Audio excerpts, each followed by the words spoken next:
everybody, and welcome to Middle Age Geeks. My name is Phil, and I'm joined as always by my co-host Daz. Daz, how are you? I'm very good, my man. Very good. Looking forward to this week's movie review. And that's been occupying my thoughts all week. So, looking forward to getting into it. How are you? Not too bad. I think we did well. We watched the United match today and had some pizza to celebrate our 1 year. And the fact that we managed to not say anything about the movie to each other is great. So this will be good to get into later on. Just for people at home, the way the show works is we start off with a bit of news, what we've kind of found interesting that's popped out to us this past week. Then we will move on then to what we've been playing and watching. And then we'll move on then to our movie review, which gets split into two parts. A spoiler-free kind of talk to our overall thoughts, and then the heavily spoiled version. And Daz is going to be taking us through that, which is Megalopolis from Francis Ford Coppola. So look, we'll get cracking. So why don't we move on then to the news segment?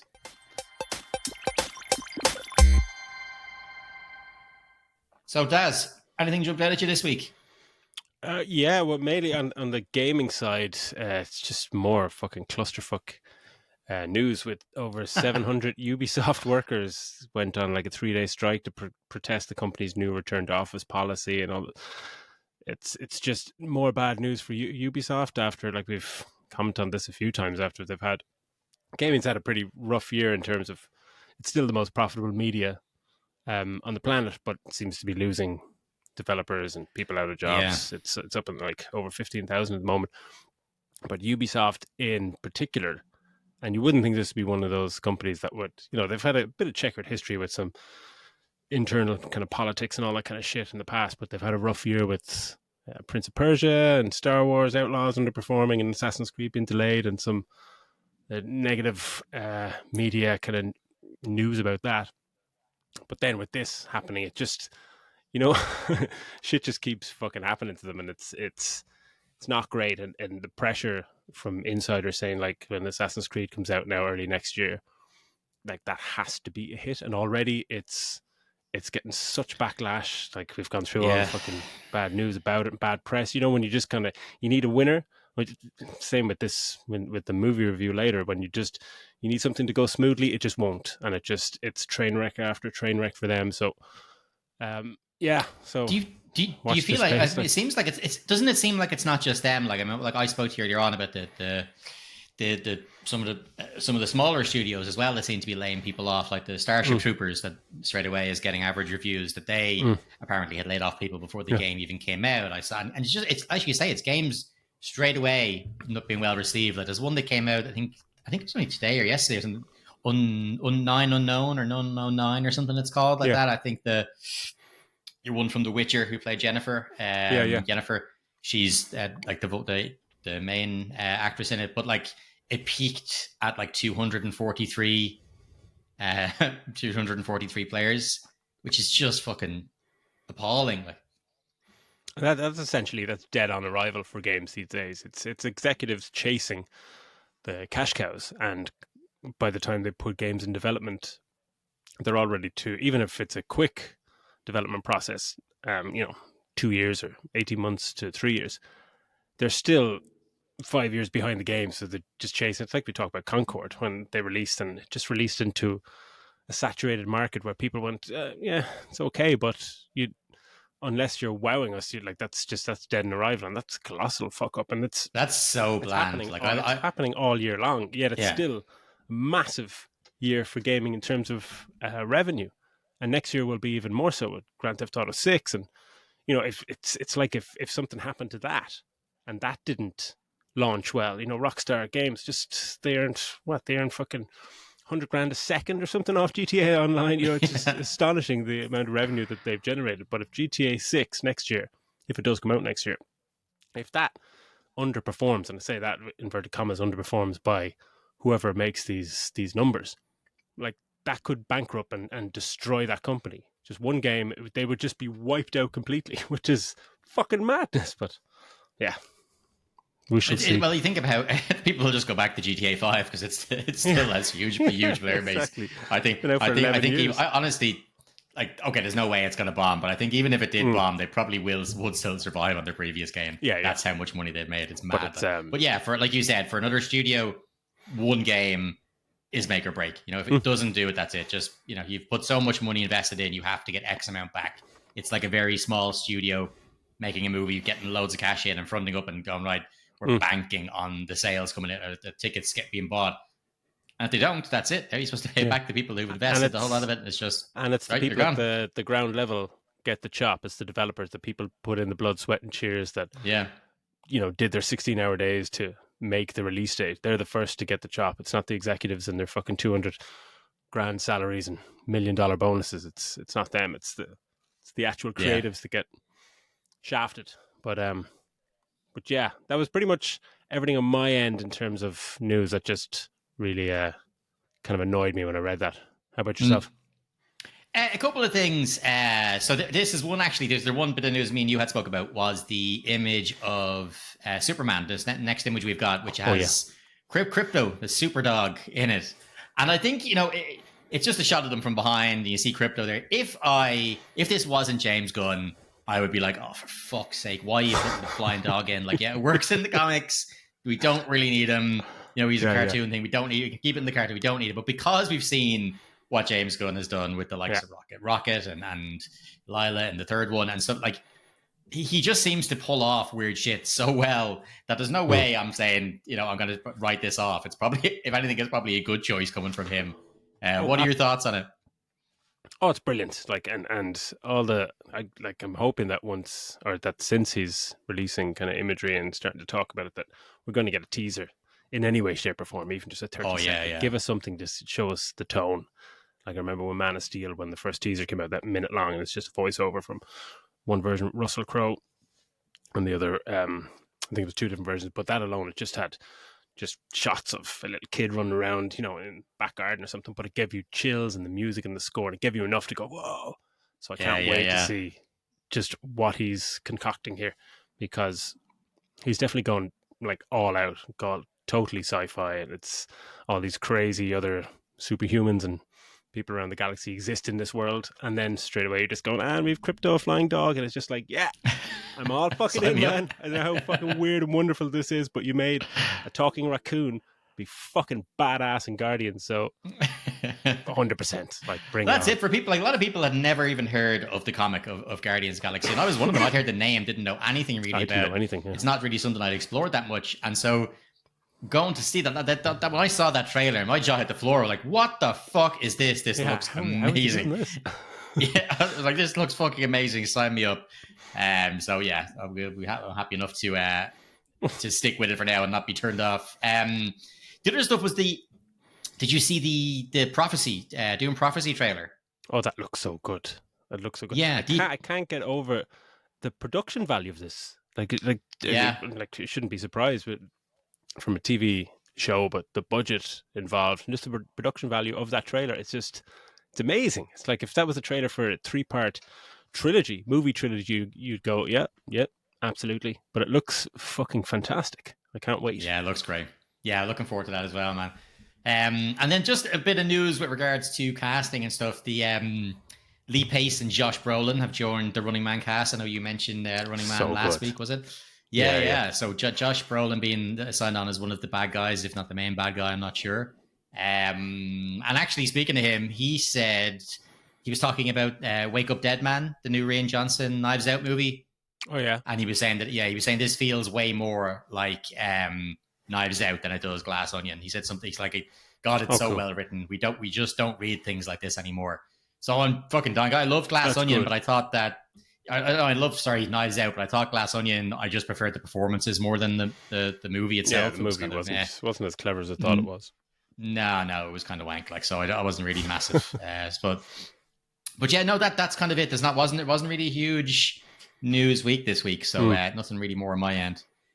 So look, with all of our news out of the way, let's move on to what we've been playing and watching. I'm interested to see if you had a better experience gaming this week, Daz, than you had last week. So why don't we move on to what we've been playing and watching this week? Yeah. Much better this week because I just went back to play Ghosts of Tsushima again. Nice. Which is, scouring through the old PlayStation catalog, as you do, just kind of go, oh, it's got to be something to tie me over, because there's not many games on the horizon tickling my fancy as such. But went back to it, and I'd obviously played through it when it came out, and I played through, I think, about 7-8 hours maybe 2 years ago. I picked it up again, but maybe another game came out and I just drifted off. But this time decided to do it on the with the Japanese dialogue with subtitles. Oh, cool! Yeah, and the Kurosawa mode, because I know that this game is amazing for its color and vibrancy, and the visuals are astonishing. But because it was going all authentic Japanese, said the Kurosawa mode is that black and white, super old school, like shot on filmed crushed blacks, extreme highlights, and it's otherworldly. It's like playing a new game. It's fucking phenomenal. It's incredible. Just I spoke to you earlier. We were just talking about fluidity of combat, and you just forget how entrancing it is when you're switching between these different fighting styles, fighting multiple waves of enemies as a badass samurai. And it's just, I'm loving every fucking second of it. So that'll do me for the next few weeks. Easy fucking easy. Amazing. And watching wise, watched pretty much nothing. We'll get into it after watching the movie this week. I couldn't really watch anything else. Just my mind was just kind of warped after that. But how about yourself? You know what I watched? I watched Speak No Evil, the James McAvoy, McAvoy and Scoot McNairy and stuff. I think it's a remake of a foreign movie. I think foreign to us. I mean by that. But it's not bad. It's actually okay. It's mainly about the performances. Like the four leads, essentially. One of them is your one, Aisling, Italian surname that I'm not going to try and pronounce because I know I'll butcher it. She's from Dublin. She was in like The Fall and a few other things, and she plays his missus. She's great. Scoot McNairy is great. Mackenzie Davis is great. Like the four leads are all absolutely excellent. And it really does. There is that James McAvoy, for the most part, is the one that creates it. The sense of tension and dread and unease and like, what would I do in this scenario kind of thing. For me, it goes a little bit too, off the rails towards the end. But it's I did enjoy it. Like, it's going to, how do you say no to this person? He's so nice 1 minute and he's not the next. And we've all met that kind of person who's, and so it's kind of unnerving in the right places and stuff. It's not an amazing movie, but it is definitely worth the watch for the performances. And James McAvoy looks fucking like ripped. He looks fucking huge as well. They put on a good bit of weight. Like, he's incredible. The fact that he never got a nomination or anything for Split, like his performance in Split was incredible. And just 100%. Doesn't get enough love for that at all. Like, he was amazing in it. It's just such a shame. He's just the soundest fucking guy in the world. Whenever you see him just on talk shows, it's just like, he's just fucking, you just kind of, you're fucking cool, man. Take you out for a pint. Yeah, he's definitely one, like someone you'd actually sit down and have a fucking conversation with, just for the crack, rather than exactly. But apart from that, it was just the usual gaming. No new games, just the stuff I've already been messing around on. I need to get back into some of the games I have sitting there waiting to play and complete them. So not a really huge lot. I like you, I put off watching this movie for a good bit of the week, but then watched it eventually. So it does stick with you a little bit, all right. So apart from that, I've just been watching usual shit, a couple of fucking true crime nonsense, and I'd working on, and I'd fucking builder people out of the house. So it's just been a busy week, so not a whole lot going on. So I suppose that's a fairly short to intro sections this week, which means it could be a short episode because this movie is fucking bananas. So without further ado, we're going to move on now to our movie section. So when you are ready, Daz, why don't you take us away with Francis Ford Coppola's 2024's Megalopolis. Thank you very much, Phil. And that's the end of our episode. Oh my fucking God. I saw this movie. I've kind of watched it 1.5 times now because I went back through a few bits, just going through my notes to try and explain my notes, and watching the scene again, my notes still made no sense because the movie doesn't make any sense. Yeah, so this is Francis Ford Coppola's magnum opus, his 4-decade-plus long passion project, the modern-day fable that is Megalopolis. Before we get into the fucking mentality involved in this fucking movie, I'll just go through a few bits and bobs about it. Yeah, we've spoken a lot about the budget, 120 million. That was I love the way you're just shaking your head. There's going to be a lot of that. So far, the box office, it's made 11 million. It's like a catastrophic failure. Especially that it's his money and he sold one of his vineyards and whatever to fund this movie. But like he's been trying to get this movie made since like the 70s, because he really wanted to tell the something about the parallels between modern day society and the fall of the Roman Empire and all this kind of shit. And he tried, the movie he tried to get made like in the 80s and then again late 90s, early 2000s, went through development. He said it's been hundreds of times. He said the script has been redone hundreds of times, and it shows. It shows. My fucking Christ! Every minute is a different movie. But like he said, he was delusioned by the studio system and berated them so much because they wouldn't fund his passion project and his vision and all that fucking shit. And it's like, and they were right to, because fuck me sideways. But yeah, it sits at a 46% of Rotten Tomatoes from like 278 reviews with an audience score of 35. I'll go through like, and it's a lot higher than I expected. I'd seen some people who genuinely think this is something along the lines of an absolute masterstroke, like masterful filmmaking, that in time people will look back on this and say we all got it wrong. Like I told you back then, and those people should be locked up because that's absolute madness. So yeah, like Megalopolis this is Rotten Tomatoes saying this, like, and I love the way they can concisely get this across in a paragraph. Megalopolis is a Roman epic set in an imagined modern America. The city of New Rome must change, causing conflict between Caesar Catalina, which is Adam Driver, a genius artist who seeks to leap into a utopian idealistic future, and his opposition, Giancarlo Esposito, the mayor of the city, who remains committed to a regressive status quo, perpetuating greed, special interests, and partisan warfare. Torn between them is socialite Julia, who is the mayor's daughter, whose love for Caesar has divided her loyalties, forcing her to discover what she truly believes humanity deserves. Now, what the fuck? That... Yeah, I zoned out for most of that. I'm just like, what is that? Because... yeah, and you're wondering why they didn't fucking buy it, Francis. Like Jesus Christ, like Jesus Christ, and that's being kind to the movie to give it that. But before, because normally with our reviews, for anyone who's just tuning in, as Phil said, we do kind of a spoiler free and then spoilerific. But because even with the spoiler, like we'll get into the spoiler section, but we normally do it, really in depth and kind of, if somebody's seen the movie, they can listen to our commentary on it. But I don't think anyone's seen this movie, because when I went to see it, I saw it in the cinema in Lighthouse in Dublin during the week. The only showing, just like 11:40 on a fucking Tuesday. It's the only show. I've been trying to see it for ages. Bookings kept getting cancelled, keep getting withdrawn from cinemas.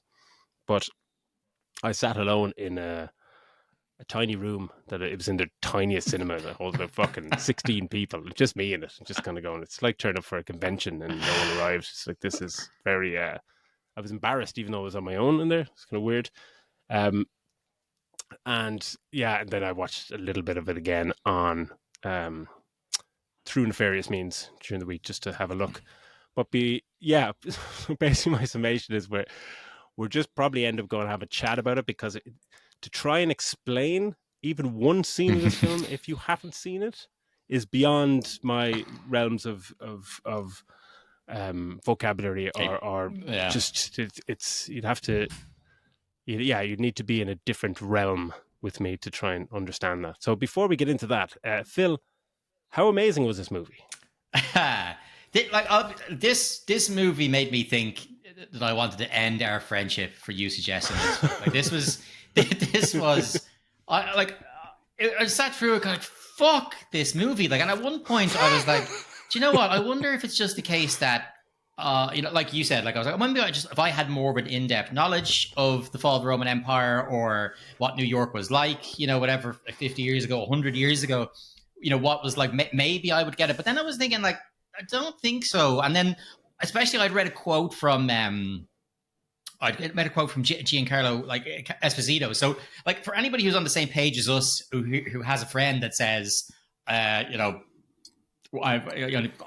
seen this movie and they're being condescending, like it's brilliant, you just don't get it, or give it time and you'll get it, like, keep in mind that the actors had no idea what it was about. Like, even the director, right? This is a direct quote from Giancarlo Esposito, right? That, let me just have a look here. On set, I didn't know what was going to happen. Francis allowed us to be free and then gave us a directive. I went, where is he going? But at the end of the movie, I came to tears, and then I got it. I'm not supposed to know everything, but neither is Francis. So this bellend spent fucking like 120 million on this movie. He doesn't even know what it's about, and he's been trying to make it for like fucking 50 years. Like, it's mind-blowing. Yeah, it was hard to get through this, and that's despite the incredible cast of, like, Aubrey Plaza, Natalie Emmanuel, Giancarlo, as I said, Dustin Hoffman, John Voight, Adam Driver, Lawrence Fishburne, Jason Schwartzman, Talia Shire, fucking James Remar, Shia LaBeouf, Catherine Hunter, who I love. She only had a small little role, but she's great. And, like, it's an incredible cast. And looking at some of it, it's striking, and the aesthetic is quite good, but it's also very cheap looking. Like, as for striking as it is, I'm kind of going, that looks like really poor special effects, despite the fact that it was such a difficult movie to watch, because, like, the dialogue is so bad. Like, there's it's like when you're watching a bad play in some parts. There's even a whole speech like near the start when he's on that catwalk suspension thing, taken straight from Hamlet. Like, it's a Hamlet. He comes in spouting Hamlet, It's not even a quote. Like, he delivers the whole passage. There's like that. It's like an entire page. It's like, what the fuck is going? What's happening here? And it makes no sense. But a lot of it, like, you would understand it in that part because he's acting out Hamlet. You go, okay, fair enough. But other parts of it really feel like as if it's stage acting. The things. I was like, what? This makes no sense. And that's probably direction. From and quotes from the actors are all very similar to Giancarlo Esposito. A lot of them going, it's all about his brilliance, but at the same time, didn't have a fucking notion what was going on. I was like, well, neither did we. And, like, the thing is about making a movie like this and saying, well, it's gonna fucking grade over time, you'll appreciate it eventually. That's no fucking use to anybody now. Now is where the money is to be made, not later on when you can get it for free. Now is when it needs to make sense, and it's bucket bonkers, and it's so bad that you have to watch it because it's an experience in itself in what the fuck is going on. So 1 star.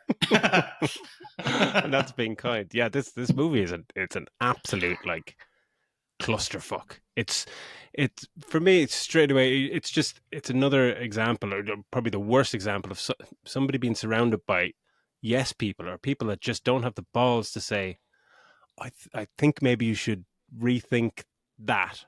But they wouldn't say that because you'd have to say that 1,000 times to him at every single choice he's making. Why is this happening? Well, why are you shooting it like this? Why is this lit? Why is this, the visual effects here fucking fantastic, and here it's like some cheap student stage play from 1970s? It's just like, why are people like, it's all great. You get the good out of the way. I mean, like, he really wants to say something here, Francis, and fair play to you. Like, it's society, modern society, is it going to fall, the same way the Roman Empire fell? He cares about life, he cares about the planet and society or whatever, but, get involved. An activist or something. This is not the way to, like, this isn't going to do anything because no one knows. Just buy Greenpeace a new boat or something. You know what I mean? With 120 million quid, you buy them fucking million boats. It's just not, it just nothing comes across in it. You're so like confused and befuddled by what is happening. It's like someone trying to tell you a really important piece of information while just slapping a fish in your face or something, and just like, wait, can you say that again? Bang! What? What's happening? That kind of like who kicked me moment. And yeah, like have we mentioned this movie's really bad? Yeah, but it's how it's bad. That's what just got me. It's like Francis Ford Coppola. Look, made The Godfather and Apocalypse Now. Oh, he's made some of the best movies ever made. Fantastic, and Conversation and all that. But he's made like 40, 50 movies. But he's made like 3 or 4, maybe 5 or whatever. Like a few brilliant movies and a few good movies, and then there's a lot of stuff when you go back through his repertoire. A lot of shit, like, you know what I mean? He hasn't made a good movie for quite some time. He's getting old, and he made them back like it's back like lost the plot. It's back to 70s. Yeah, that's when Godfather 1, 2, and Conversation Now were all and Apocalypse Now, and they came out over the course of and that. they're all incredible. Then I don't know whether he just fucking liked the smell of his own shit then or what, but it just became a shit show for the most part after. And like you said, it feels like maybe there is yes men on this one because we talk about studio involvement, but the fact that he financed so much of himself in this, maybe that's why there wasn't someone from the studio going, no, look, we have to look after the studio's interest. There has to be something here that's going to draw people in. Not everybody wants to crawl inside your nut job mind. Yeah, like, it's like we say with actors, range with talented actors up to fucking genuine fantastic auteurs. Like you think, like we were talking about Joker and Joker 2, and that when someone gets free reign and it just goes absolutely fucking wild, or when Taika Waititi gets free reign after Thor Ragnarok, which is fucking tight and brilliant, and then Thor Love and Thunder, he just goes off the fucking boil, and you're kind of going, obviously somebody had him. You have to rein in these crazy creatives, but our friend of the show, Zack Snyder, just kept coming to mind in this movie, where it's like Rebel Moon is like the atrocity of a movie, but he's adhering to kind of narrative structure, very basic storytelling. Like, here's the story, here's what I think is cool, and here's the story, and it's just like, well done, Zach, but the story's shit and everything's shit about it. But you can kind of understand it, and you go, "No, this is cool." But then with this, it's like Francis is. I don't even know if he's taking these big swings, because it's. I don't even know. Like, I don't think he knows what he's doing. Yeah, like no one knows what they're doing in this movie. Like, explaining to the effects company, him trying to explain what he wants. Like, this is what I want Megalopolis to look like. An absolute fucking acid trip of a fucking place. Like, this is what I want it to look like. I want this person to have this wrench with the thing with his eye and all that. Like, it's all like this. It's just fucking craziness. They're trying to explain this, like you said, trying to explain to the effects company, and they're like, I'm just going to type this into fucking chat GPT see what happens, and see if it'll translate into something coherent, you fucking lunatic. It's just, it is absolutely bananas. All I have are questions. I have nothing to contribute. I'm so happy that you're the one that has to talk through this, because like most of it is just, I just have questions about why is that? Yeah, and I'll be meeting your questions with another question. Right. Okay. Great. I don't even know. I don't even know where to start. Like, we'll get on into it, I suppose, just so we can. Yeah. Do you want to give it? What's your score? Do you want to give it a score? 1 star, just for the just for having this chat. I'll give it 1 star. I think people should, even though I'm giving it 1 star, I still think people should see it just so they can talk about it, just so people can have the same fucking what this shit is going on experience. And then I am definitely 100% getting the DVD, because I want to hear director's commentary for this. I want to, just go and just take a couple of edibles and just fucking sit back and just go, right, bring it on, Francis. What have you got? Fucking, it's bananas, but 1 star. Yeah, it's something that you kind of you don't need to turn off if it's a spoiler section, because even if you listen to us talk about this movie and then you watch the movie, they'll seem like 2 completely different things, because this movie is just wild. So anyway, spoiler version. This movie, it's like it's a mishmash of fucking themes and characters, and it's a fable, and they tell us it's a fable and it's allegory and all this messaging, which isn't fucking clear. But like, yeah, the lack of a clear narrative is massive during this. Like, it's obviously about, there's a political structure at the heart of it. But I don't even know where to start with it. Like, we'll just get into. It starts with Lawrence Fishburne again, who narrates this, and his character in this. Like, someone saw in a comment like that, they said he must be a ghost because he doesn't interact with anybody, but he narrates the movie.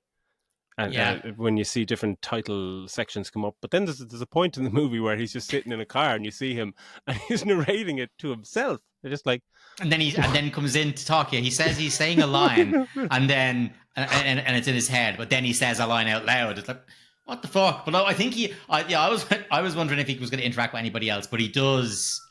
He does at one point because he even tells he comes to tell him that someone is here. You have a guest here, but like get her sent up and stuff. So he does interact. But like, bananas. And why is he why is he the person who's narrating it? Doesn't make any sense just because he has an awesome voice. Yeah, I don't know. Because he's Adam Driver's assistant. Is he like his? Yeah, is he like his assistant? He's his driver. He's everything. He's almost like it's just his like right hand man. But he doesn't seem to, as you said, doesn't really interact with anybody else. Just seems to kind of drive him around, give him the odd bit of advice. But apart from that, he seemed kind of pointless. Yeah.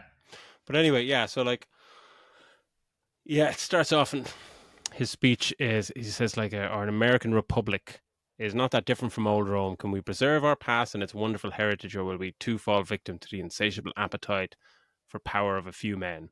And that, like, the first 10 seconds of this movie, if that was it, and the projector fucking exploded, you go, 3 stars. But what follows on from that is absolute madness. I mean, Adam Driver plays our protagonist, I guess, Caesar Catalina, who is like a genius architect, developer, like a land developer, and noble. Can I ask a question about this? Right, straight off the bat, happening a lot. What's happening?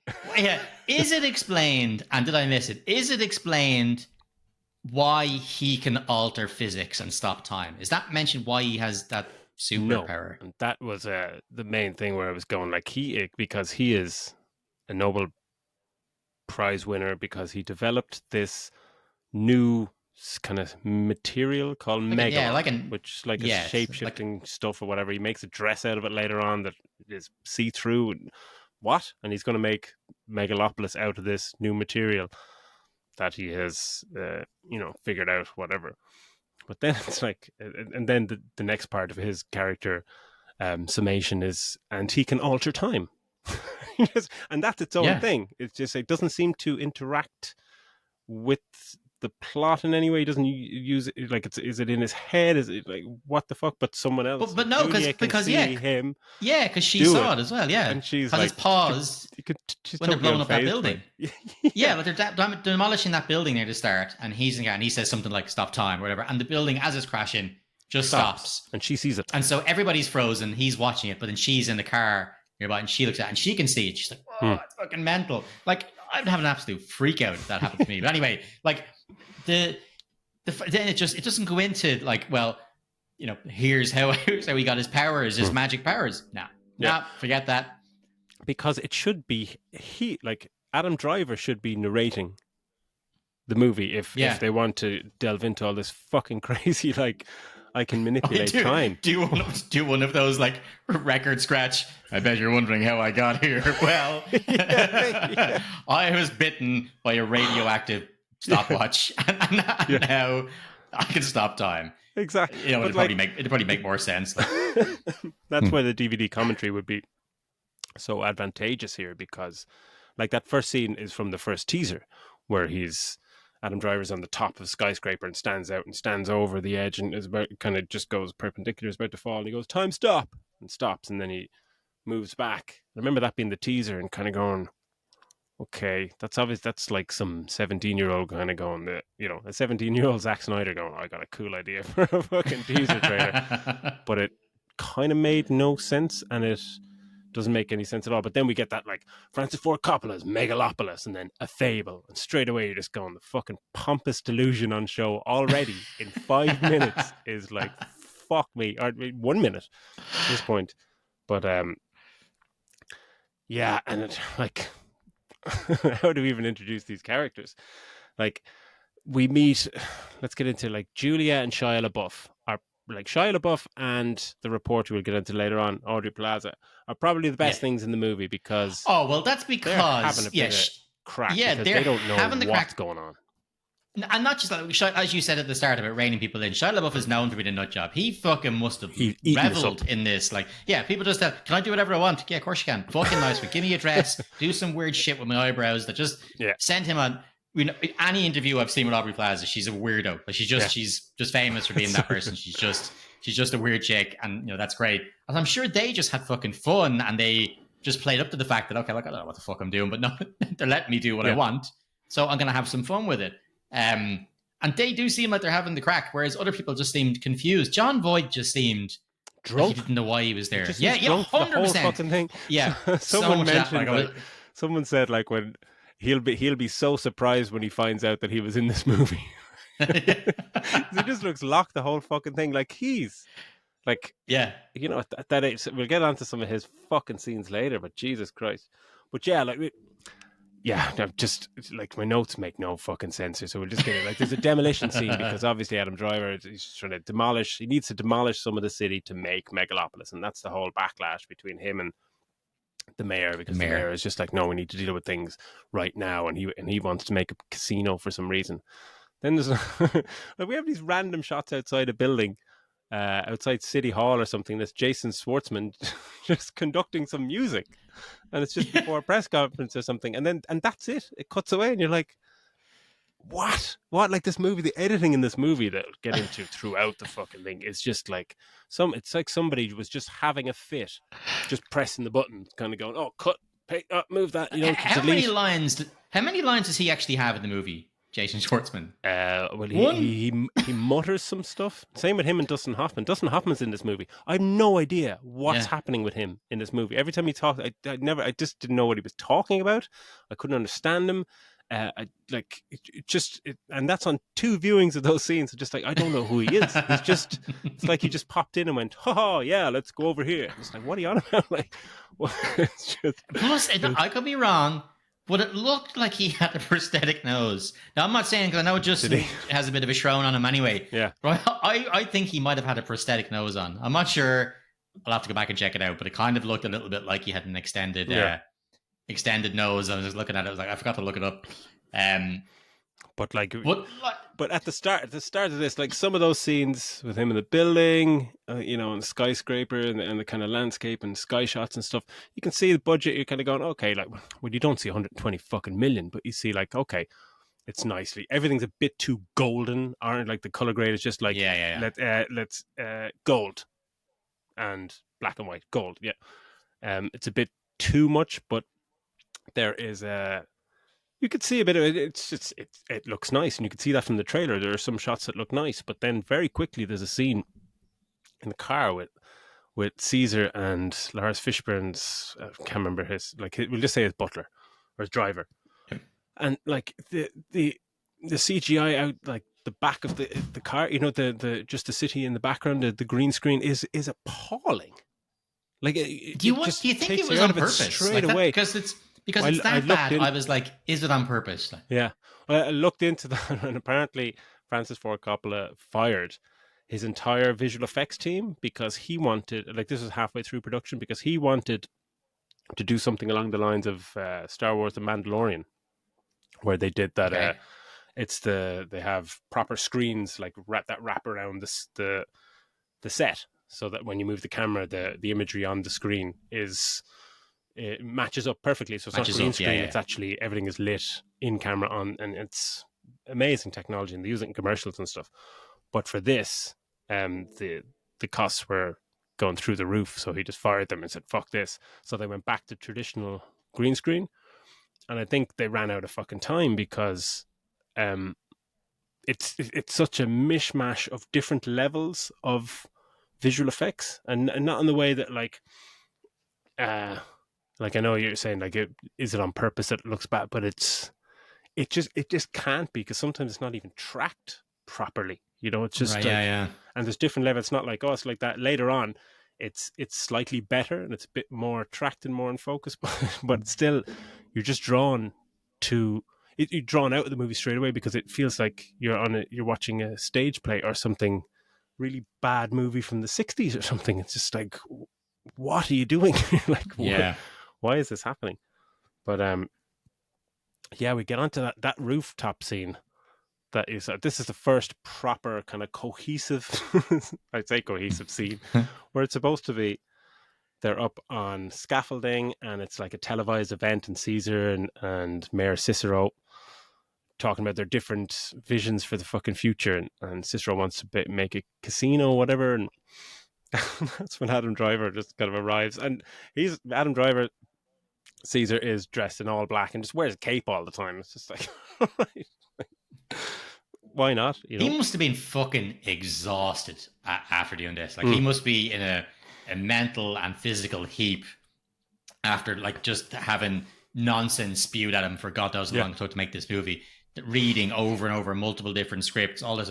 Like, that fucks someone up. I'd say he's taking a career break now, because like, yeah. I pity them. I literally pity him, because it's bananas. And this whole scene, like I said, is very much, as well as this is where the Hamlet thing comes in. The whole thing is super stage play written on it. That's exactly what it's like. It's so played up, like, it's so and there's always like the side people. It's so cheap. Oh, it's super just cheap. like, yeah. This is supposed to be this grand thing on the top of this, scaffolding and building and stuff, and it's like, this is obviously, you're in a tiny little room. It's on stage, and it's sound design is fucking awful. The cinematography in these, like in any close quarter scenes, is awful. Like, basic fucking lighting, but it's just like, oh my god, it looks like, and the thing is, they're lit like it is. They haven't lit it filmically. They've kind of gone, oh well, there's lights on the ceiling anyway, because they put fucking plays on here all the time. Let's just turn on a few of them, and everyone's just lit from above. It's like, what the fuck is going on? But that scene that was the first time, and this is what, like, fucking 11 minutes in, where I was starting to check out, going, oh, this is going to be long. This is going to be long. But what's great about that scene is, like, we get introduced to pretty much like every main character nearly is in that scene, because for some reason everybody's there. Aubrey Plaza, who's like the journalist kind of thing. Something Wow is her name. Wow something is her name. Wow Platinum. Wow. And she's there to film it or whatever. And so they have her. They also have John Voight, who's like the money, some rich dude, whatever. I'm not sure. I can't remember what his character's name is. World's richest man. He's there. Dustin Hoffman's there. Obviously, Giancarlo's there. Then in the background, we've got fucking Shia LaBeouf is there. So is Natalie Emmanuel, and and pretty much everybody that we're kind of going to meet throughout the movie is in this fucking very first scene, and they're all behind, like, on a gallery. It's like, again, on the stage thing, it's like, we've got our main cast down the front, and then the whole back behind them are all these people looking on. It's basically the supporting cast. It's just, and it's about 12 people. Yeah, it's just a mental decision, mental choices. I would love to have been on the set for some of this shit, and like, absolutely. I'd say it's fucking bananas. 100%, especially scenes where they're all together, or where at least there's multiple people together, because then you can see the wildly different performances or types of performance. Because, like, I was going to wait a while to get on to performances, but like, everyone is all over the fucking place. Like, Aubrey Plaza, like, whatever movie she thinks she's in, I want to watch that movie, because she's just like, this is fucking mad and weird and wonderful, whatever. Shia LaBeouf is just doing whatever the fuck you want, jumping around like a fucking idiot. At one point, I thought Shia LaBeouf was multiple characters. That's how off the wall he is and how different he looks in some of his things. I thought he was two different characters because they mentioned something about siblings, but they meant him and his sister, Claudio or whatever her name is. Yeah. But I just kind of something about sibling, and I was like, oh, it's twin dudes, because his performances have been so nuts.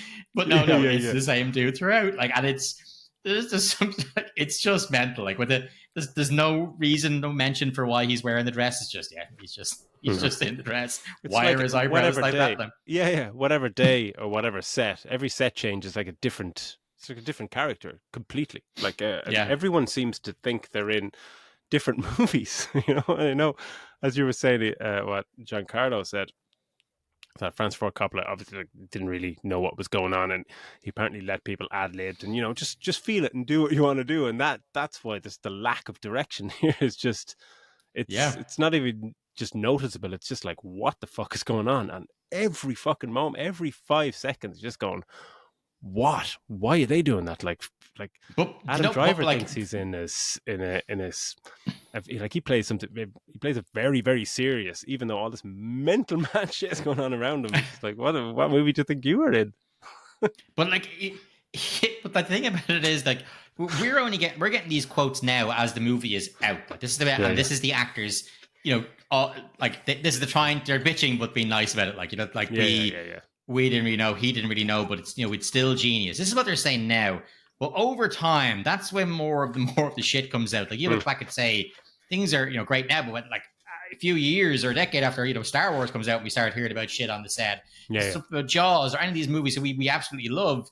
You do find out the stuff on the set wasn't great, but it takes a while to come out. So if you're already hearing this, that no one had a fucking clue what was going on, and the movie is pretty much still out in some places, I can't wait to hear what kind of stuff comes out over the years. Like, it's going to be it's fucking nuts. Yeah, but like, even in that speech, like in that scene, like Adam Driver goes, like, he starts to talk about convincing people to spend money they don't have to buy things they don't need. Just like, it's like a fucking Fight Club quote. Just going, what's happening here? And it's just that scene. It's just terrible from top to bottom, for performances, bar one or two. Just how it looks, how it's edited is just, it's so, I wouldn't say unnerving, but it just makes you just, like, especially in a cinema on your own, I was just curling up, kind of going, I don't want to be here. I really don't want to be here. It's making me nervous watching it or something. It's fucking crazy. And we're going to speed through these. My next note is, like, some fashion show weird shit happens. That's a thing. When the next scene of note is Julia, who is the mayor's daughter, played by Natalie Emmanuel, is her name? Is that? Yeah. She's the one from she's in loads of stuff. Game of Thrones, Fast and Furious, all that, She thinks she's in she thinks she's in like a romantic fucking drama or something. She's just in a completely different fucking movie. But she visits Caesar at his home or office, whatever, and they just, like, the dialogue here, they start talking about medical school and jellyfish and shit. It's just like, but she walks around his fucking apartment and, like, just being an absolute total fucking asshole. She just, like, she's just picking stuff with up his shit and just pointing out vodka bottles and just going like, oh yeah, blah blah, being a fuck. And then she just changes her tune. He's like, what the fuck's your problem? And I'm not doing this scene justice. All you need to fucking you just can't. But, like, she gets all meek then. She's like, oh, but I want to learn from you because, she's her political views or whatever are divided, obviously, between she's attracted to this guy and his beliefs, and then her dad is the fucking mayor and blah, blah, blah, and all this kind of shite.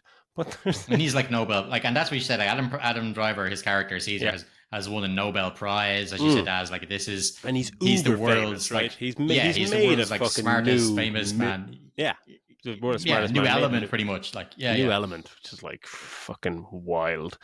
But, like, there's a moment where Adam Driver, and I remember seeing this clip before I even saw the movie, where he's just, like, says to her, look, no, get lost, I don't need you, whatever, just, like, you go over and you go back to the club. But when he says, he goes, go back to the club.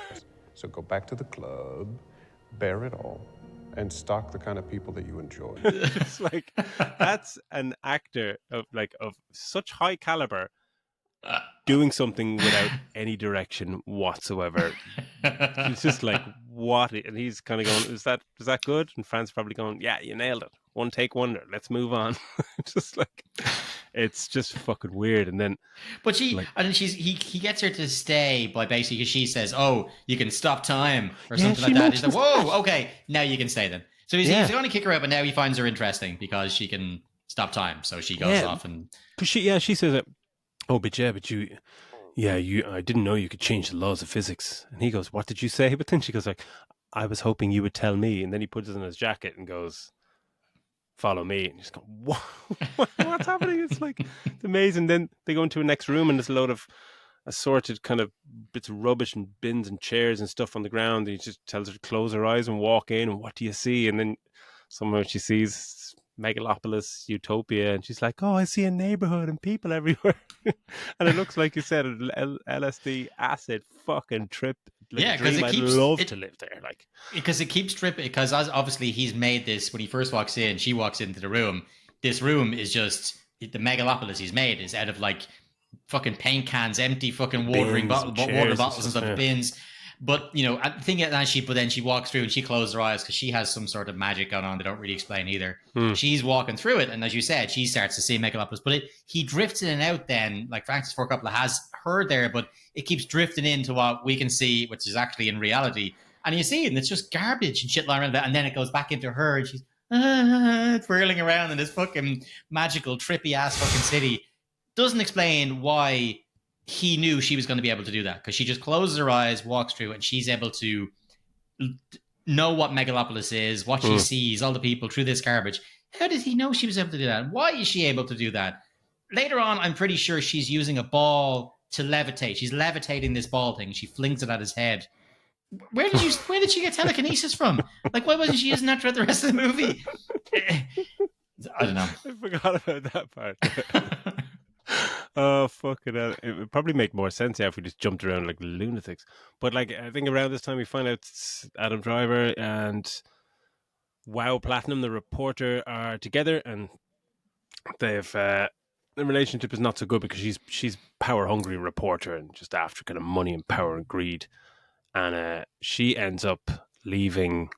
I don't know if she even leaves him or she just ends up going like, I'm going to marry John Voight. She tells him, she says to Adam Driver that I love you, and he's like, he doesn't even say anything back because they're in the middle of like fucking, and he's like, he says I love you because she wants to be power couple, blah blah, and he's just like, doesn't say anything. He just kind of looks at her with disgust, kind of thing, gets up, pulls his cacks up, and off he goes. And so she ends up, just there's no massive fanfare about it. She just goes, marries John Voight's character. And like when we get to the wedding scene of them, which isn't too far ahead, and they're all sitting along, like Adam Driver comes in, makes a speech, and there's nothing weird about it. There's no animosity. There's no nothing. It's just, shouldn't there be something in between? I didn't even know it was their wedding when I was watching it. I was just like, what's going on here? Because it's Madison Square Garden turned into a Coliseum. Maybe it wasn't. I thought that it was thing. It absolutely was their wedding. But when I was first watching it, I was just so bewildered by.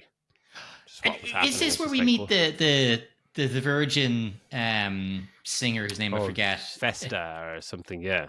Yeah, like is she the cornerstone of their society? Like, because they're talking about her like she's this Taylor superstar Swift of their kind of world. Yeah, she is but the whole thing, is that she's a virgin. You know, the whole thing, virgin, like the way people, like people were obsessed with poor Britney Spears when she came out that, like that she was a virgin. It was like, oh, you know. That was how she's this pure virgin, blah, blah. No way she was. But anyway, that's not the point. It doesn't matter. Sex lives are completely private and people's value shouldn't be based on that. But like the fact that that's when they find out later on that she's not a virgin, it's this big fucking meltdown. The papers are fucking headlined. Like the city is going to crumble because this fucking child, essentially, or teenager, isn't still a virgin. And it's like, is she a symbol of some kind of... And the fact that at this Coliseum wedding, that like the main event of that is her performing a song in that dress made of mega fucking lawn that's just kind of see-through weird. It's basically cameras on it, some weird shit like that. Yeah, it's like if anybody has seen The Invisible Man, the newer one, your man has his suit and there's cameras in the front, cameras in the back, and projectors, and so everybody just looks, and so that's basically it. You can see through her.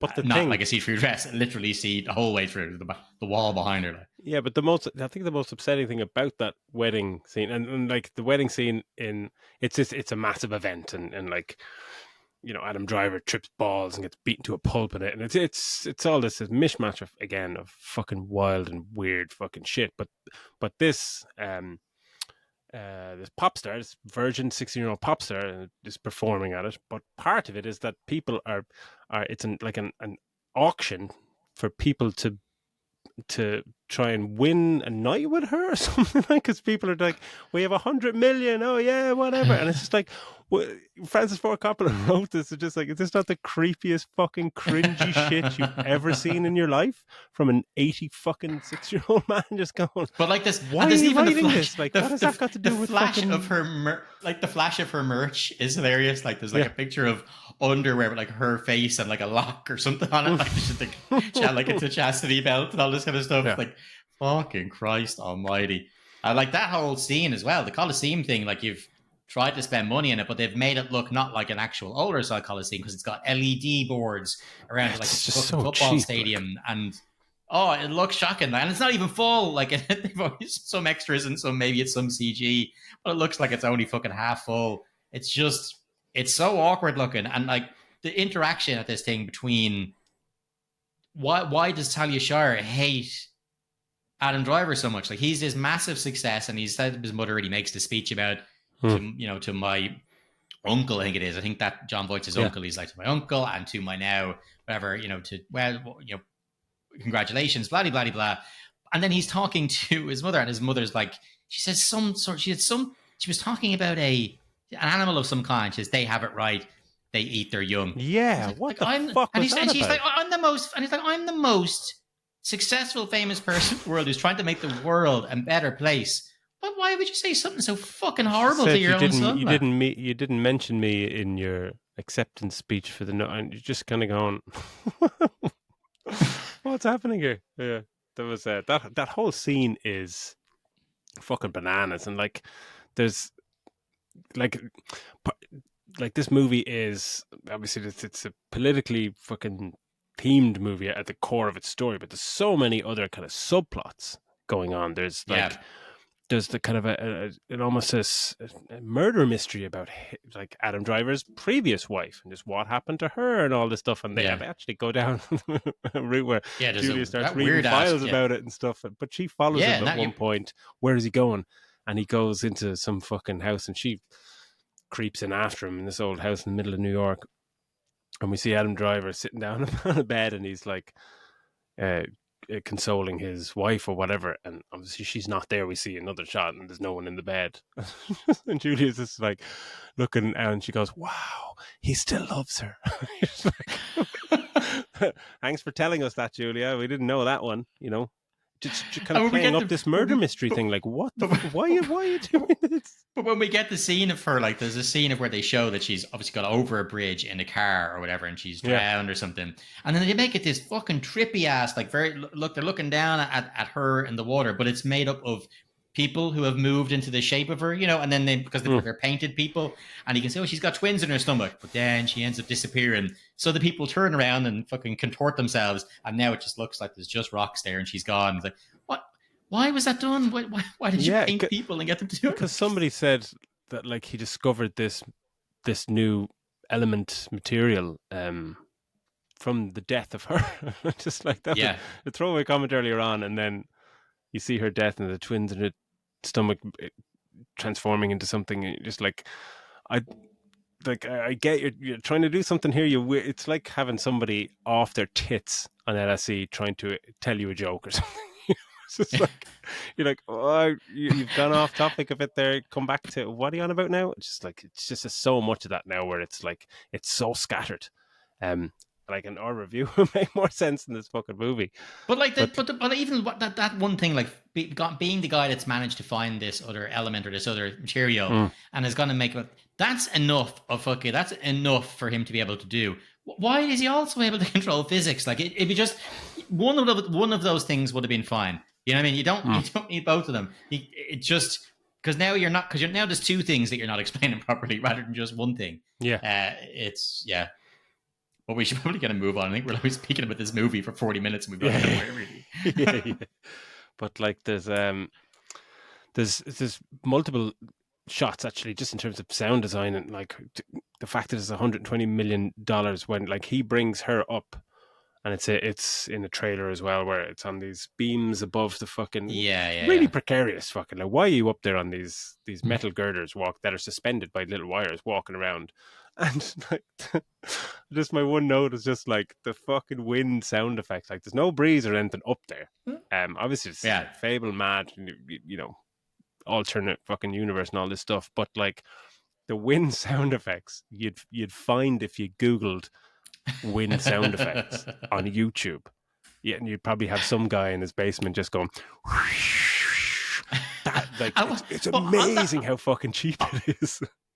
But on that roof, Daz, what was the point of that clock? Like, there's a clock on the roof, but I mean, when I say it's on the roof, it is clock. Like they're standing on the clock. So you'd only be able to read the clock, because if you're standing on it, you'd barely be able, it's so big, you wouldn't be able to read exactly what it is. No one can see it. So really, that's just, it's really just for people who happen to be flying over, who'll be able to look out and see what time it is. Like, it doesn't mention why this clock is on the side, on the very top of the building.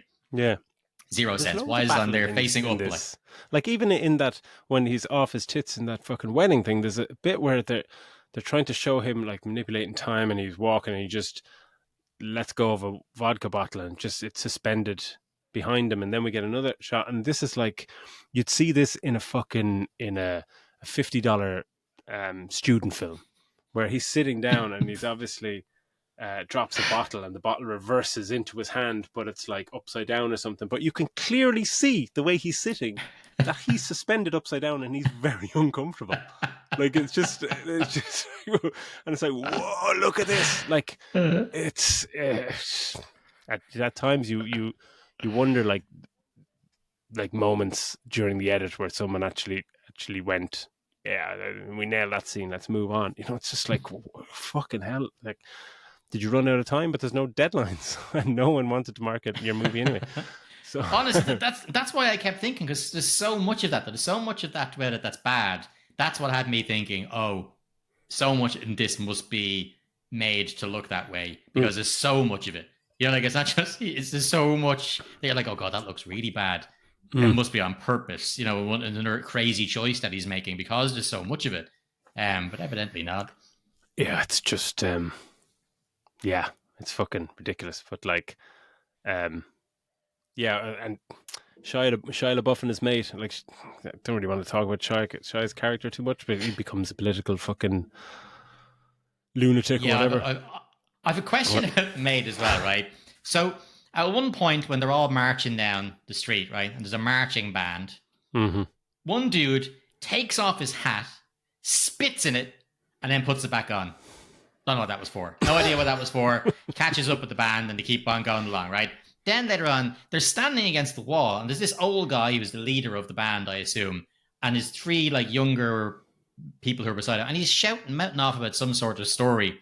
And while he's there, Shia LaBeouf and his sister and someone else call this guy away, and he goes, "You don't know me?" And he goes, "Grant." And he just drops his fucking tuba, wherever the fuck he's playing, and he just wanders off. Is he then the guy that's playing like second in command to Shia LaBeouf? Is he the guy that sent his mate for the rest of the movie? Because it's not mentioned. It doesn't mention again. We don't know who this marching band are, because once he's gone, finishing telling his story, he goes, "Where did so and so go? Did he go that way?" And the kids go, "Well, we'll go this way." And then the three of them walk off and leave his tube on the ground. There's is there a significance of this guy? What's with the fucking tube with the band? What are their names? What are you talking about? No, forget it. You're not getting any of that. Like, it's bananas. I could just ask the exact same thing to you and see if you can answer your own question. I hadn't a fucking clue. Just like, what? Again, what's the purpose of the scene? Is it forwarding anything to do with the story? Is it sometimes stuff like this, you're going, is this some kind of David Lynchian fucking throwback to something else, which is another fucking world altogether? I don't subscribe to that nonsense. But like, even the thing with his time thing, when the next time he brings Julia up, he's saying, "I can't control time anymore." Yeah, after he gets battered, isn't it? It's after he gets beaten up, he can't control time anymore. I can't control time anymore. And she's just like, "Well, do it for me." And then he just goes, "Now time, hear me now." And that's a fucking direct quote. "Hear me now. Stop for Julia." And then it stops and they kiss. And when they kiss, he just grabs her ass for whatever reason. That's the only direction he got, like, grab her ass. Ridiculous scene, like, truly and utterly. It's just ridiculous because it does nothing. It's just like, okay, so I get, he's got his mojo back for some reason, and then like straight after that, do you remember the thing with the cloud? There's like a cloud and the moon, and a hand comes out of the cloud. Who's that? Grabs the moon, grabs it in. You're like, oh, where are we going now, man? Where are we going now? And we find out it's the mayor. Like, we don't even see him wake up. It's a dream. It cuts to him, and he's sitting in bed, and his wife is just like, what happened? He literally goes, there was a cloud, and a hand came out and grabbed the moon. That's all he says, and this is Giancarlo Esposito, phenomenal actor. And just going, it's one of the worst fucking deliveries of dialogue I've ever seen. It's just like, what is happening? And it makes sense from your comment that he had no idea what was going on, and he says Francis Ford Coppola had no idea either. So hilarious. But it's so like the Emperor having no clothes. The fact that he's like, oh, I get it. I'm not supposed to get it. It's like, no, you should fucking get it. Like, it's not you. Francis Ford Coppola has told you. You don't need to get it because he's such a genius, and you've got all right, I get it. No, you should be questioning it. You're an incredible actor, and you're being asked to this fucking buffoonery nonsense. Like it's wild. Yeah. Anyway, sorry, I keep interrupting you. Oh, that's all. Just he gets his mojo back then, and we see, we see him and his team designing in the office, and they're all doing designing for some reason. They're starting to make human pyramids with people. Just what are you trying to design a building by people standing on people's shoulders? Okay, we'll get back to that, right? Because that's very much like one of those team building exercises, where you have a bunch of people from the office on a retreat, and like, right, you can't touch the floor. You have to keep passing fucking Melanie from accounts here over across on your shoulders. Exactly, that's what that looks like. Well, did we skip past the part because after he gets beaten up, right? Yeah. He gets some sort of reconstructed thing done in his face, isn't that? Where he gets the mad golden half of his face. Like, you see his half of his skull, and then they're doing something to it, some sort of procedure they do. I don't know, they mention, like, I didn't know what was going on there. They do some sort of procedure, and all of a sudden he's got one half of his face is like golden special effects, fucking weird golden eye. But somebody said it's is this the fucking there's a time jump at one moment. I don't know if it's around this, but like Julia utters like I think it's the hair from his daughter or something was woven into something and mixed with Megalon or something like that. Just going like, what was going on? Because they show a little tuft of hair or whatever. It's just like, at that point you're going, like, come on, this is now comfortably one of the worst movies I've ever seen in my life, and we're like 1 hour 23 into it or something. There was actually like this movie, side note, fucking dragged like shit in the cinema. Oh yeah, this dragged unbelievable, and not because it was boring or nothing was happening. Lots of shit is happening in this movie. But it's just like at times, I swear, after about like, I think I checked my watch and was like, I think must be about 40 minutes left in this movie, and about an hour later there was 35 minutes left in this movie. You know that feeling? You just go, what the fuck is going on here? And actually, just because around this part as well, because when he has his fucking golden eye thing, this is one of the more coherent story parts of it, is that WoW wants him back, wants Caesar back, and so she makes his present. Look, I don't care about anything else. You could have it all. I'll go ahead and bump off this fucking John Voight and take all his stuff. You can have everything, all the money, the whole lot of it. And he's just not interested in it all. So she ends up going off to the to Shia LaBeouf, and he's now her aunt, and they have awkward weird sex. Like he's scene, he's literally eating her out while calling her Auntie Wow. It's fucking bananas. Again, Francis Ford Coppola, man. Jesus Christ, man, it's creepy. It's just but again, it's the two of them nut jobs on stage, and they played it out well. It was funny. It was also creepy and everything. But like, it was fun. But like, the whole thing is that this is more. We're leaning towards now something that's a little bit coherent, at least, because now we're like, okay, Caesar wants something to do with her, so what she'll do is she'll enlist this guy's help to bump off John Voight, and promising that the two of them will then be together, and that's the plan. And you're like, okay, well, that kind of makes sense, and it has that Shakespearean vibe about it. You're like, okay, that kind of makes sense. But then we go off on the fucking tangent, because the satellite hits. Like, we forgot another one of these subplots throughout the fucking it opens with the satellite pretty much. Yeah, Russian satellite is or is not about to crash somewhere in America, and eventually then it's like, oh shit, it's going to crash in it. and it crashes down and smashes a bit of fucking new fucking Rome. And the sets here, again, it's just so fucking poor. It reminded me of like some of the stuff from Watchmen, but like the opposite of Watchmen. Like there's simple little sets where you're just mimicking a scene or a page from the comic, and it's people, outside a TV shop and throwing a Molotov through the window and explodes. And it's just a simple set that's obviously in a simple little room. They've built this thing and it's a crowd or whatever, but it looks $1 million because it's fucking cool and the source material is a guiding light and all that. This is just a lot more people around, just like showing like, the fucking the struggle on the streets and the poor, and everyone's fucking, annoyed at the fucking the greed and the politics and all this stuff. But it's so cheap. It's so fucking cheap. It's something like you would have seen better scenes in fucking RoboCop in the 80s. You know what I mean? Like it just, you can't see the money at all in any of these fucking scenes. But like that, but when the satellite falls, like there's a couple of times during this movie when we can go into like the visual effects and stuff where at some points it's so inconsistent, and like we talked about the company being fired and stuff. That's a lot of the green screen stuff. But there's some bits early on, when he's driving around the city and you see that kind of metaphors come to life where giant statues are falling down in the city and stuff, and you're going, it kind of looks cool. Or when the meteors, or when the comet, the satellite is falling, you see the shadows, giant shadows of single people on the sides of giant skyscrapers with their hands up going, no, whatever. And you kind of go, there's just little moments of like, there's a second that like, oh, that's kind of cool. That's kind of cool. And it's just wrapped in dog shit. But a few seconds to 2.5 hours, like, Jesus Christ. But that's what, like, we jump into the future because again, he just says, time, show me the future. And then we're in the future. I just don't know what's going on. We see a montage of Caesar designing the futuristic city and loads of nonsense and madness. That's the whole thing with Julia's pregnant, and there's a poker game then that is probably one of the best scenes. It's awfully delivered, but it's when they're sitting around and it's the mayor and Caesar and Julia and Caesar's mother, and it's the core kind of political opposition in a scene, and it's like this. It makes the most sense where they're just talking that like Caesar's saying like, should we accept the endless conflict? We should strive for better and all this kind of stuff. And the mayor is just like, well, no, we need to address things now, and all this kind of shit. And but Julia then comments, quotes Marcus Aurelius 3 times. Yeah.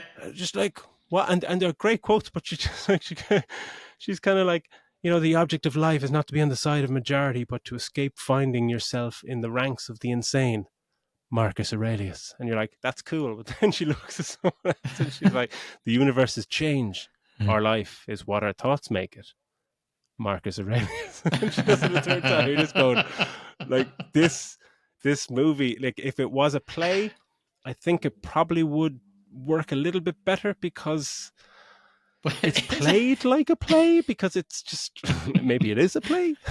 Well, it's like that. It's like he said, just knock out a few quotes from Marcus Aurelius and we'll pick one. And then he goes, just stick all 3 and fuck it. Like it just, it's zero fucking sense. And like the whole point of it is like, we probably haven't stuck on or hammered down the point enough. Like Giancarlo Esposito hates Adam Driver's character. He hates Caesar. They're completely different. He's disgusted that Julia's having Adam Driver's kid. Like they really do despise each other. And so he's so against all of this. And it's just, I don't get why people are cheering on Adam Driver even at all. Like, despite the fact he's this amazing dude and all the rest of it, he's trying to create a perfect utopia society. This is a perfect utopia for people who aren't perfect. Like, these people are not ready to live in a place. This is a futuristic, incredible place where he's like, oh, you can travel from one part of here to the other. Everybody will have their own garden. Everybody will have this.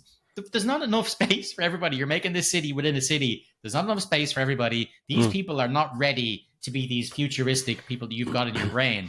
Trying to bring people who are grounded in reality, like Giancarlo Esposito, all that kind of stuff. I'm on his side. I'm on the mayor's side. Yeah, 100%. This utopia is not an absolute Some solution. people are going to have, if you saw what she saw, what we've seen from it, this fucking futurist, not just futuristic, but like trippy, supernatural fucking city he's almost making. People will have full psychotic breakdowns when they go into this place because it's so different from anything that they know. Like, it's just, I was totally on Giancarlo Esposito's side. Totally. Like, he's making sense. He literally wants to help people here and now. Yeah, just want to make a casino because it'll make us some money for the city. Yeah, but we got that wrong. It was the little kid that shot him in the car. Remember that fucking out of nowhere? He gets fucking shot in the car. Yeah, sorry. The kid goes up to him and get an autograph. Yeah, he's the one who shoots. That's where he gets his eye. When he got beaten up, he can't control time or whatever. But some kid comes over to him, shoots him in the fucking face.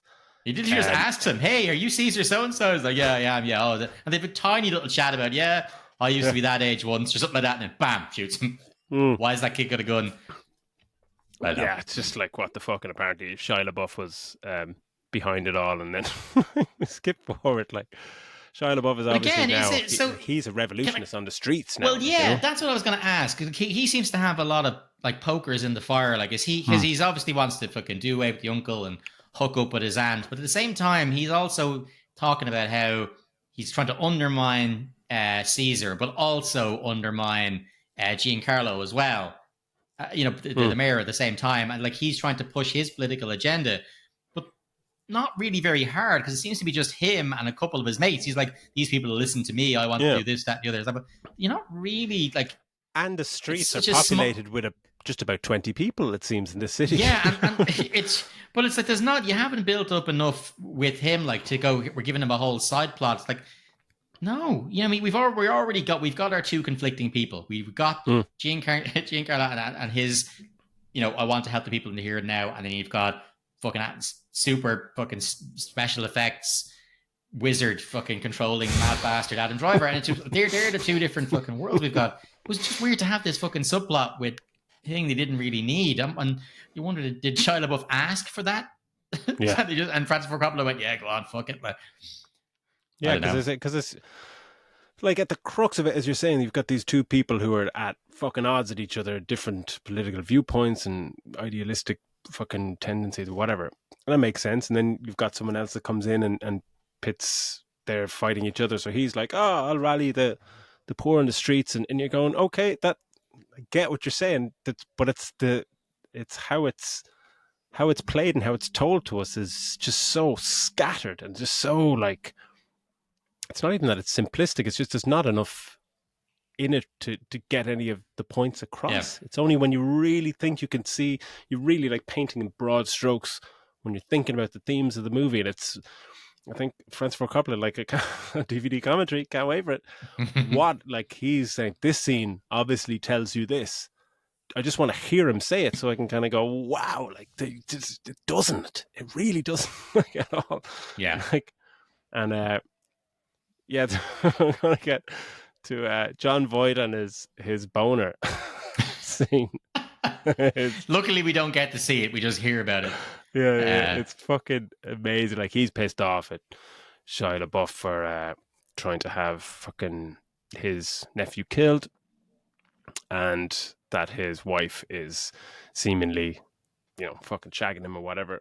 So they're in the room, and he's just like, he's lying on his bed. He's like, all I've got here is my boner. Yeah, he's like, hey, check out. He didn't even say, this is all I've got is my boner. Look at it. Hey, look at this boner. Or look at my boner or something. It's not even this is all I have left. It's not even in the middle of a big, long speech or anything. It's pretty much, check this out. Because there's some comment made about him earlier. It's like the only thing bigger than his bank balance is his wang. Like, so like, but anyway, when he reveals that it's not a boner, it's like the world's tiniest little fucking bow and arrow. It's like Cupid's bow. It's that like it's like something in Toys R Us. Like you just like. Yeah. But does they say, because they're talking about him? Do they think that they've poisoned him or something? Because he's walking. He says he got a boner. He says it's cause he goes, I can't help it. He goes, every time Aubrey Plaza walks in and she's dressed like Cleopatra kind of style thing, and she's scantily clad or whatever.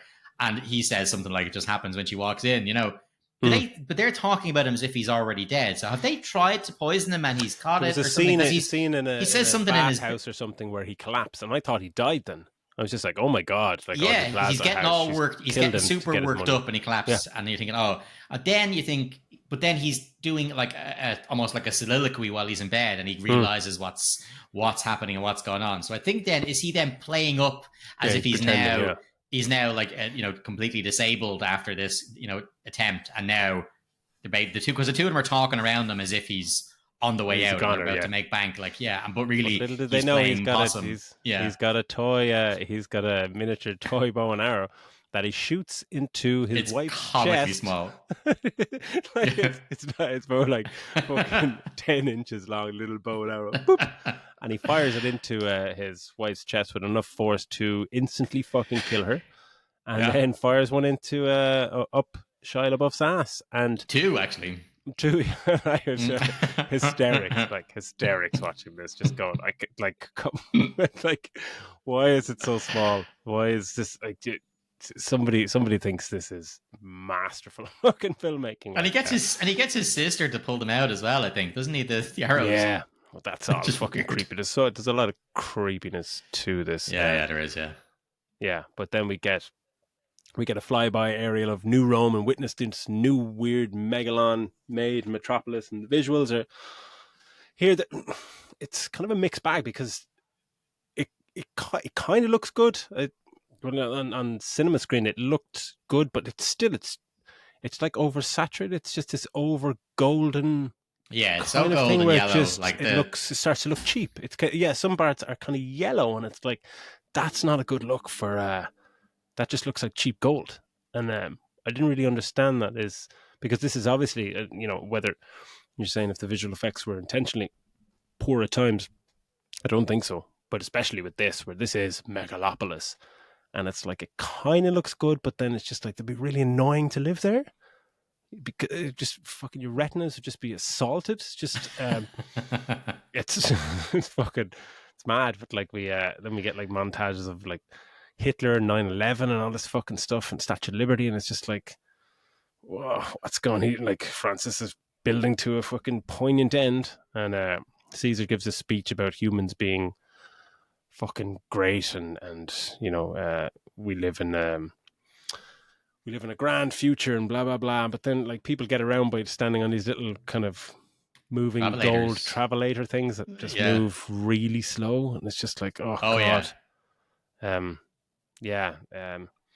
think was it Caesar's mom then gets the mayor to come along to this opening or whatever, and he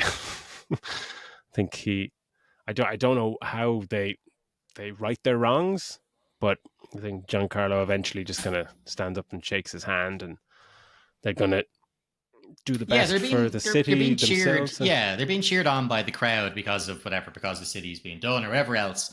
And Talia Shire comes in, and she kind of just looks at him, looks up at the stage as if she's proud of him, and he looks down and meets her eye. And then she just kind of walks off into the crowd, and he just says something like, "Hey, Matt," or something like that, something really normal, like, "Hey, Mum." And then, but yeah, like they kind of do a shake, as in, they're going to do it the right way or whatever else. Together. And the whole crowd are cheering them on. It's like, well, how the fuck are they mates all of a sudden? And then we have the baby.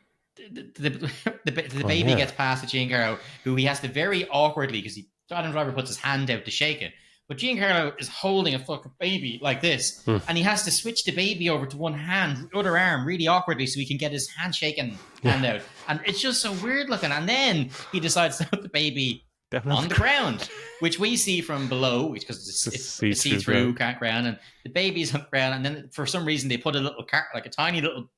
Which I swear to God, I tell you no lie, when he put him on this little thing, which is the tiniest little rug, I was like, I bet you that's a magic carpet. I was like, 100%, this thing is going to take off like the fucking carpet from Aladdin and be gone. Because that happens. Yeah, because this tiny little carpet, it's just a baby, and it's just the right size for him. I was like, that baby's taken off, because that didn't even look like a real baby. I was like, that baby's taken off. Any second now, we're going to get lifted off, like fly towards the screen, and that's all, folks, or something. But no, unfortunately not. And I can show you the world. And that, Julia stops time at that moment. She's just she shows that she has the power. She stops time. It's just like, what the fuck is going on? And then we cut to another kind of proclamation again, written in stone and old written form. And it says, like, I pledge allegiance to our human family and to all the species that we protect. One earth indivisible with long life, education, and justice for all. You're just going like, fuck off, man. Yeah, that's essentially. Is this like on show? This is like this is like fucking Earth Song from Michael Jackson or something like fuck off. That should have played at the end. Yeah, yeah, and there's Michael Jackson holding onto the tree and the fucking Earth is reversed and shit. Let's go. That video is nuts. Yeah, but then that's the last bit, and the madness ends then, and I couldn't. So from then until now, like 4 days, I couldn't even say anything. Last night I tried to explain to my wife why I was watching some clips again, and she said, what is it about? I almost shat my pants. Like, I just kind of said, right, I'll try, and you could see like I lost her in about 30 seconds. Just like, well, it's this and that, and I was even trying to tell her how bad it was. And that wasn't even making sense. She's just like, what are you talking about? Just like, I really need to. You need to sit down if we get into this. That's why this was very cathartic. My mind has been an absolute fucking mess to try and even even attack. Yeah, this movie. We've spoken about this for over an hour, and I still have fucking no idea what it's about. Then it's fucking bananas.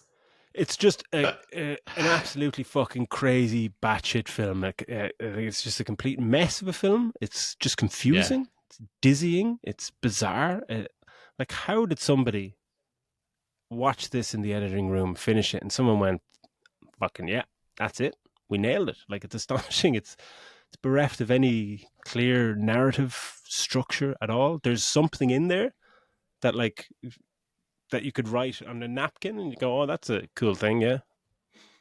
That's it. And everything else around it just doesn't make any sense why someone would make the choices that they did. And the actors haven't, I'm glad you said that about Giancarlo, because they don't seem to know what the fuck movie they're in. Movies are made, movies are made out of sequence anyway. So like, that's even compounds the misery for these actors going, I don't know what's happening in this scene, and you probably don't, because.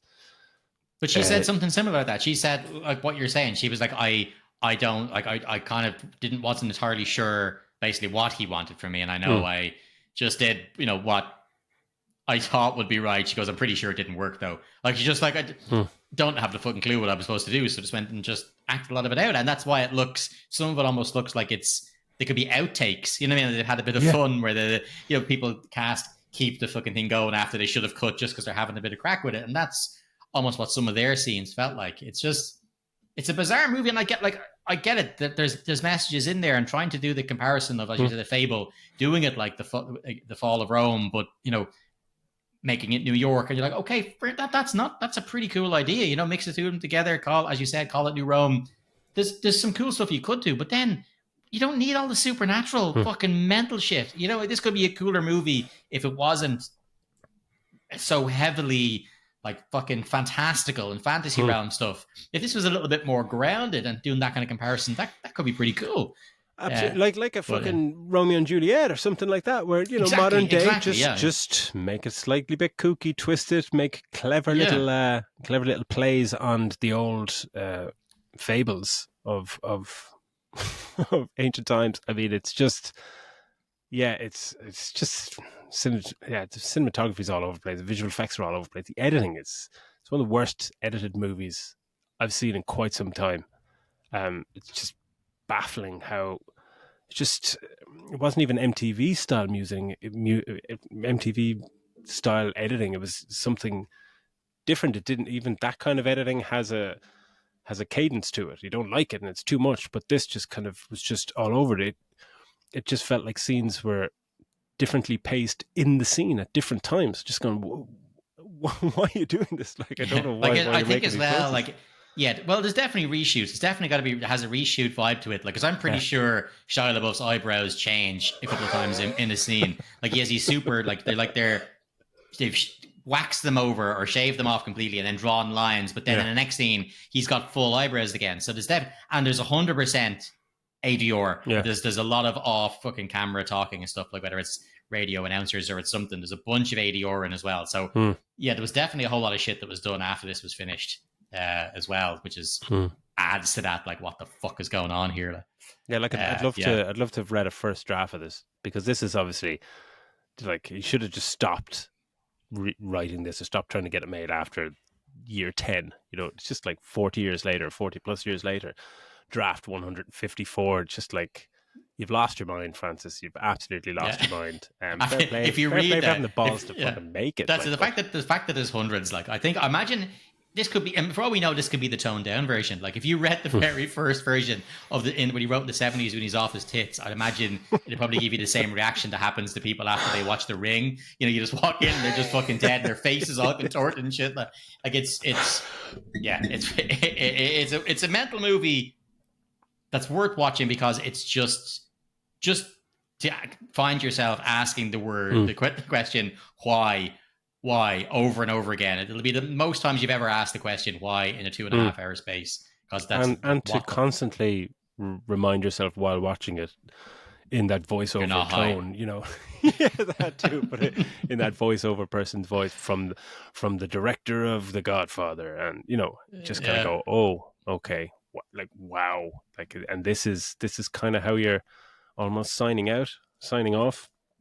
It's an awful movie, and I'd just like to publicly apologize to Phil for appreciate it. I really pushed for this. He wanted to review something else that got better reviews, but I needed an excuse to see this in the cinema, because no one else has seen it in the cinema. Well, look, the thing about it is, thank you very much, Daz, for talking us through that, because it is a very difficult. That's one of the most difficult one I think we've had for anybody to try and explain. And I know everybody at home, it might have been hard to follow along, but that's because the movie's hard to follow. Daz did a very good job there. But I'll get my own back, because next week, for all of you at home, we are doing a Halloween episode, which means horror. That's all that means. We're doing a horror movie, and Daz is going to step it up again. We know he doesn't like scary movies, but we're going to do Smile 2 next week. And now that I've said it, we have to do it, so there's no backing out. So this week he's going to watch. Week he's going to watch Smile 1 in preparation for watching Smile 2, and so should you. And then the following week, maybe we might do Venom or something. But yeah, so join us next week for the Halloween episode when we do Smile 2. And thanks again, Daz. Thanks for everybody for watching, listening. Keep on liking, sharing, telling people about it. That'd be great. Write in and let us know if there's anything. You leave a comment if there's anything you think you'd like to see us cover, or any comments you have on the mad shit that we've covered, because there's going to be, if we did a corrections corner for this episode, we'd probably be going through it 2 hours. But look after yourselves, and we will see you all in the next one. So take it easy. See you later.